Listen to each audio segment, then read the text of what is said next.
Hi, and welcome to our home. This is Christine Arylo. And I'm Noah Martin.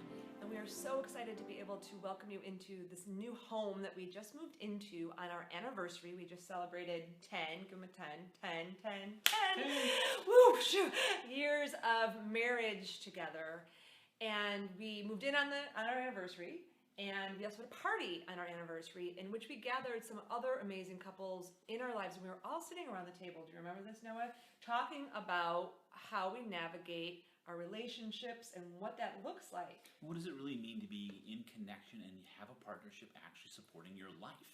And what we realized is that, like, when Noah and I got married 10 years ago, we didn't get a handbook. We got a book of bad advice from a lot of those. That's a whole other story for another day. But we didn't get a handbook, and we didn't have a lot of really good imprints in our life for what a partnership looked like. There were a lot of relationships, right, that they're not working, or a lot of work, or full of drama. But there wasn't really a lot of imprints for what does sacred partnership look like. I don't even think we had that word wasn't even in our We would not vocabulary. have said that's what we're even trying to do when we started. That's absolutely true. We would have said we're trying to create happiness.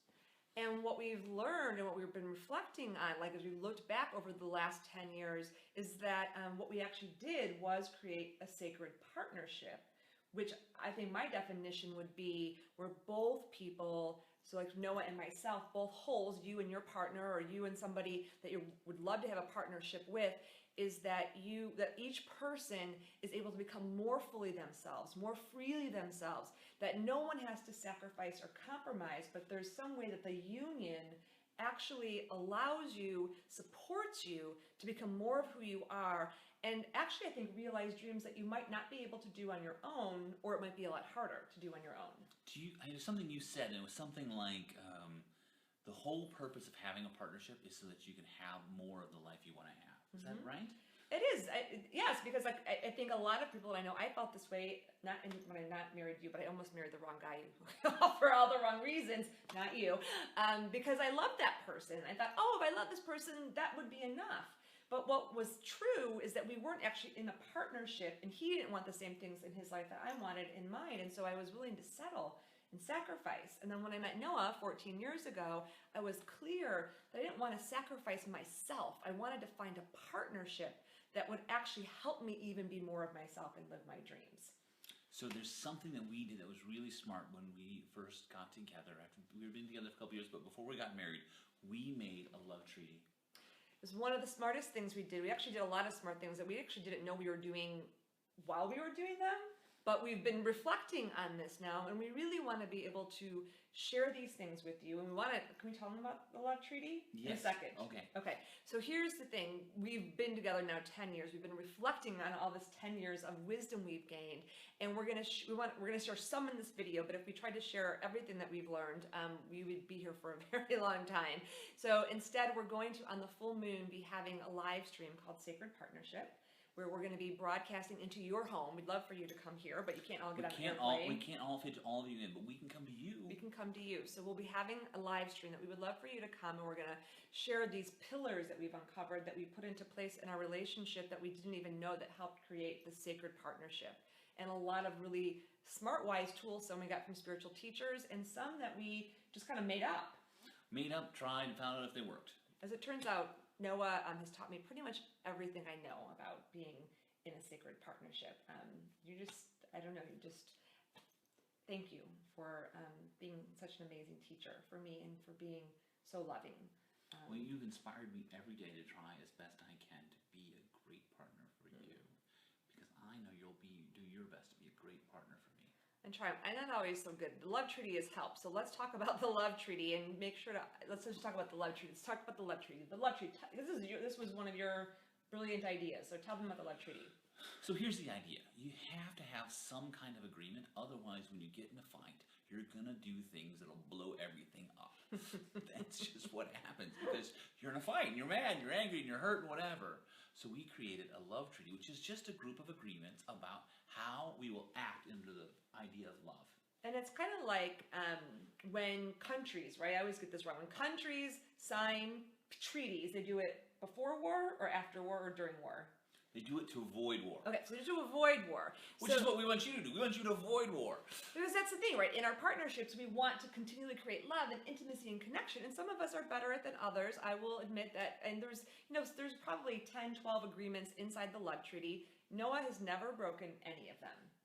I have broken several of them, but I'm better, right? I'm better every year. I get better and better and better. She is the hardest grader in the world on herself. Well, that's true. I do have a pretty mean inner mean girl, but it is true. It actually is true, and I want to share one with you today. At the live stream, we'll share the whole love treaty because I think it's really good to have it with each other so that when you're actually in the fight or you're actually in the disagreement, you don't create more hurt and madness and anger that is like destruction in your relationship, which is what used to happen in my former relationship and never happens now. So let's share one of the golden nuggets. Which one do you want to share? Okay, my favorite one, the one that is the most important to me, is never hit below the belt. Oh. Because when you hit below the belt, what you really are doing is you're saying, instead of the thing you need to say, you say the meanest thing you can think of.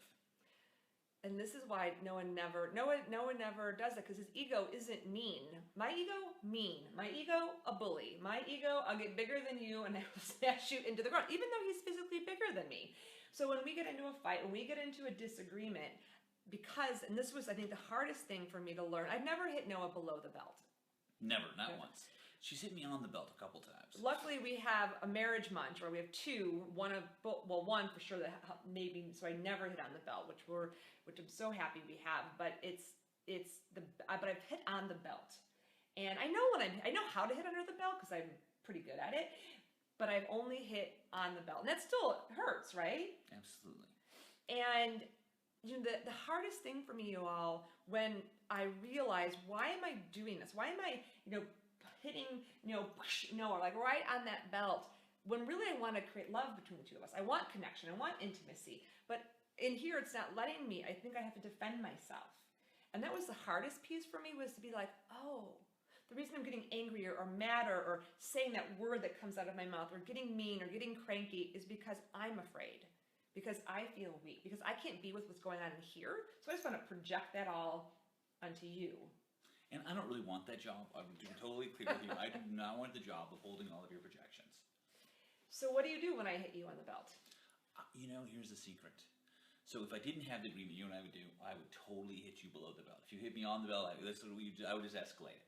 But because of the agreement, I can't do that. So you know what I do? I just tell her, I say, ow. Or he holds up a fake mean paddle. He made this little imaginary mean paddle that has an M on it, and so he'll just do this, and he'll stand there, right? Looks like this. Yeah. In the kitchen, and then there's like this break that happens for me where I'm like, okay, I'm hitting on the belt, and because I have the agreement that's in our love treaty, I can say, I've just hit you on the belt, and I promise not to hit on or below the belt, and that allows me to elevate myself out of that fear of myself and find the place of love so that we don't escalate it into this big, huge, destructive mess that can take days and weeks to clean up later. Yeah, we don't want to do that. Yeah. So we're going to invite you to just try that, to try actually not hitting below or on the belt. And if you get hit, if someone hits them, what do they do? Well, if you have an agreement, just call out your agreement. Say, that's the belt, or that's below the belt. And I just let them know. Let them know that it hurt. Like, even if your ego wants you to say, I'm not hurt. That's the key. It's vulnerable. When you say, that really hurt my feelings, that person doesn't want to hurt your feelings. And well, they kind of do, and they kind of do, but they kind of don't. And it brings up that don't part. It becomes aware that this is what's happening. And so we actually recommend that you make this agreement with your partner beforehand, so that when you're in the fight, you don't just say, let me tell you about this belt thing. Do it beforehand. And if you're not in a partnership right now, do this with the other people in your life, with your kids, with your parents, because that's where it all starts. Every relationship we have shows up in our intimate relationship. And sometimes we think, when the soulmate shows up, or when blah, blah, blah happens. Like, no, you gotta practice this partnership stuff before you even get into the relationship and while you're in it. So that is our nugget for you. We would love to come to your home on the full moon if you can't be with us live. We so want to give you more nuggets. We have nuggets, and we want to share the 4 pillars with you, and just all these things that we've uncovered. We just want to share. We feel so grateful to have this amazing, loving relationship. I feel so wealthy in love because I have this amazing walking love man in my life who's taught me so much. And I just want to be able to share that with you. If we can help you in your relationship or the forthcoming relationship, have the sacred partnership that you desire and you deserve, we want to do that. So make sure to RSVP. We'll also send you a copy of the Love Treaty. And if you can't be there live, we'll send you a recording too. So tell them as we end just your really great piece about one of the things about sacred partnership. I love this. So here's the thing. A partnership can do one of two things. It can be the wind beneath your wings that rises you up, or it can be the anchor around your neck that's driving you to the bottom of the ocean. I say let's fly. I say let's fly. Sending you much love. Much love.